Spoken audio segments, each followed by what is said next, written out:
J'aime bien voir les cas de Saint-Barth. C'est toujours des histoires. Ça te fait des souvenirs. Ça va? Bien, ça va. La maison de mon arrière-grand-mère, Mende, elle est vraiment traditionnelle. La façon dont les murs sont faits, le petit rebord en béton, elle a un jaune qui fait que quand on passe à côté, on est obligé de la voir. Ce que j'aime avec la Saint-Barth, je pourrais dire tout. La simplicité d'abord, ce petit côté intime. Mes grands-parents ont tous vécu dans des cases comme celle-ci. Et on peut imaginer clairement la vie que pouvait être celle des gens à cette époque.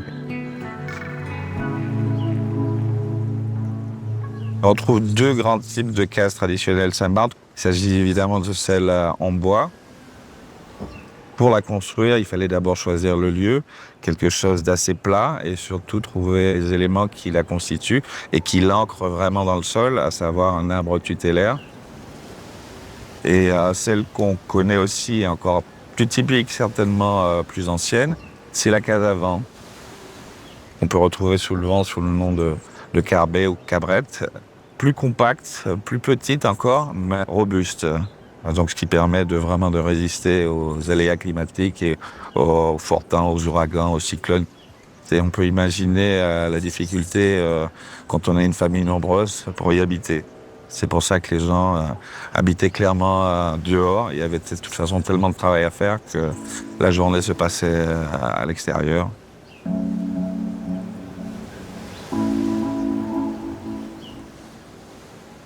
La maison de mon arrière-grand-mère, Clémentine, Mende Clémentine comme on l'appelle, c'est une petite maison, vraiment toute petite, composée de 2 pièces. Il y a la partie salon, pièce à vivre, où on accrochait un hamac. Il y a des bancs sur les côtés. On arrivait à caler, on ne sait comment, toute la famille à peu près dedans, surtout quand il pleuvait, parce qu'on mangeait souvent le midi tous ensemble chez elle. Et ensuite, juste à côté, il y a son petit lit, sa petite chambre, avec sa petite chapelle.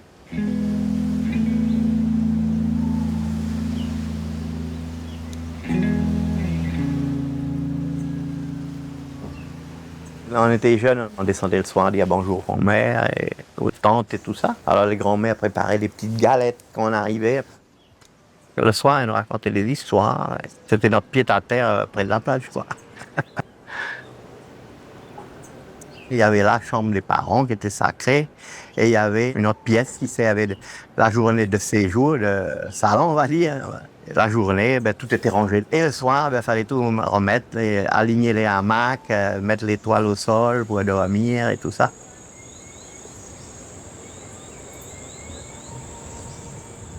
Deux pièces très importantes. Le reste, c'était pas important.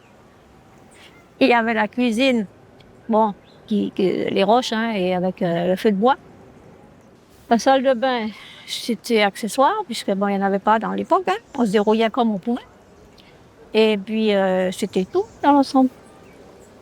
Chaque fois qu'ils avaient un peu de sous, ils rajoutaient une pièce. Ils pouvaient faire une petite pièce en béton. Quand ils voulaient faire un truc à l'ordinaire, ils disaient un marche ou pas. Hein. C'était du va comme je te pousse. C'était pas un truc sophistiqué. On trouvait que c'était petit.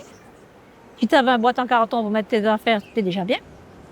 Mais bon, quand tu n'as pas connu plus, ça te manque pas. Par l'expérience, tu améliores ton bâtiment en apprenant, en faisant des erreurs, en corrigeant sur plusieurs générations. Donc il y avait un tri qui était assez vite fait, ce qui pourrissait, poubelle, et ce qui durait, ce qui tenait, ce qui était vivable, restait. Donc ça, c'est vraiment la base de l'architecture, je pense, Saint-Barth. Donc il y a pas mal de traditions qui s'enchevêtrent, coloniales, suédoises.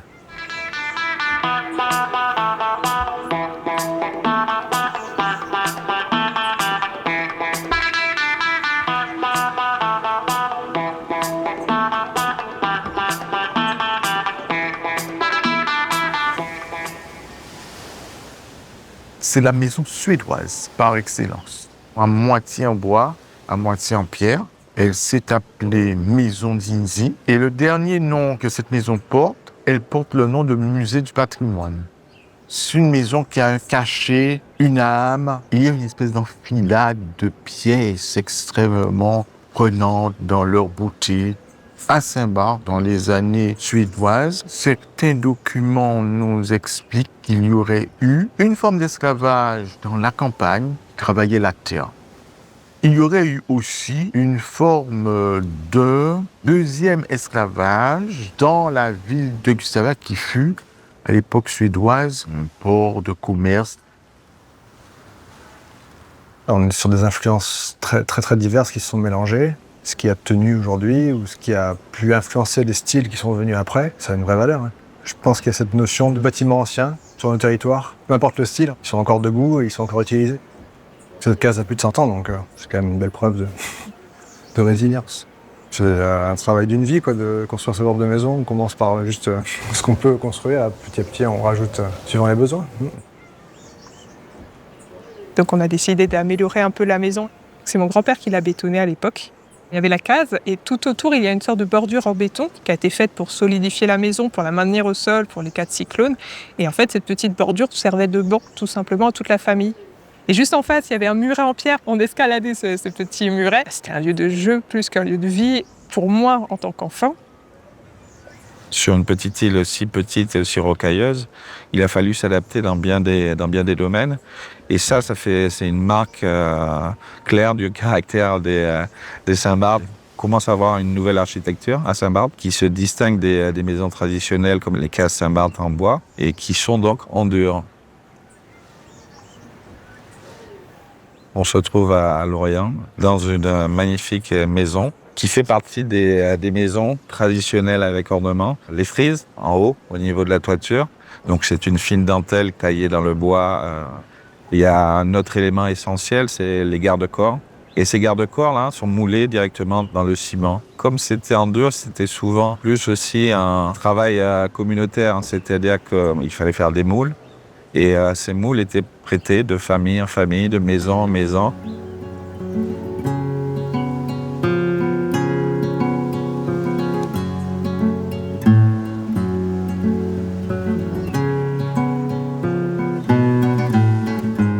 On se trouve dans la maison de mes grands-parents maternels. J'ai passé mon enfance ici. Dès que je me fâchais avec ma mère, je quittais ma maison et je descends chez mamie. Et donc voilà, j'ai passé énormément de temps dans cette maison. On a cette particularité de cette maison avec ce lignage des parpaings. On refait à la main de petits lignages bleus. Au moment de faire l'enduit, dans le souci du détail et de l'esthétisme, les habitants faisaient des traits, des rainures pour que ça ait l'aspect de parpaing. Sur cette maison où on est aujourd'hui, qui est magnifique, on a aussi un autre style à l'avant, c'est des petits carreaux qui font se penser à du carrelage.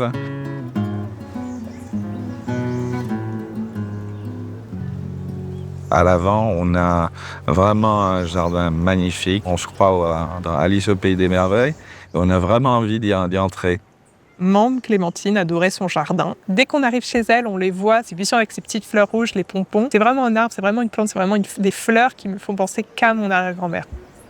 Les parents, ils plantaient plutôt un arbre fruitier qu'un arbre à fleurs. Parce que l'arbre fruitier était plus nécessaire pour nourrir. En 1950, quand ils ont eu un cyclone, moi j'étais pas là puisque je suis venue après, et ben ils avaient un régime de bananes-pommes. Et pendant tout le cyclone, elles mangeaient des bananes-pommes. La nature, il a ses droits. Et on devrait peut-être prendre l'exemple sur ça, puisque on a tendance à construire n'importe où, faire n'importe quoi. C'est un peu dans ce sens-là que les anciens respectaient la nature. C'est vrai que quand on casse une maison, je trouve ça comme... c'est triste. C'est détruire un pan de l'histoire, en quelque part. Si on veut revenir vers des styles qu'on aimerait voir, c'est à nous aussi de pousser pour faire que les choses aillent dans ce sens-là. Que le territoire soit construit d'une manière qui nous ressemble et qui nous plaise et où on se sente bien. Cette maison, je pense qu'on va essayer de la conserver le plus longtemps possible et on va essayer de faire transmettre ça à nos enfants et nos petits-enfants. Et si un jour il lui arrivait quelque chose, je pense qu'on la rebâtirait telle qu'elle en fait. En plus de faire partie de cette famille, c'est un peu comme si elle faisait tout simplement partie de Saint-Barth.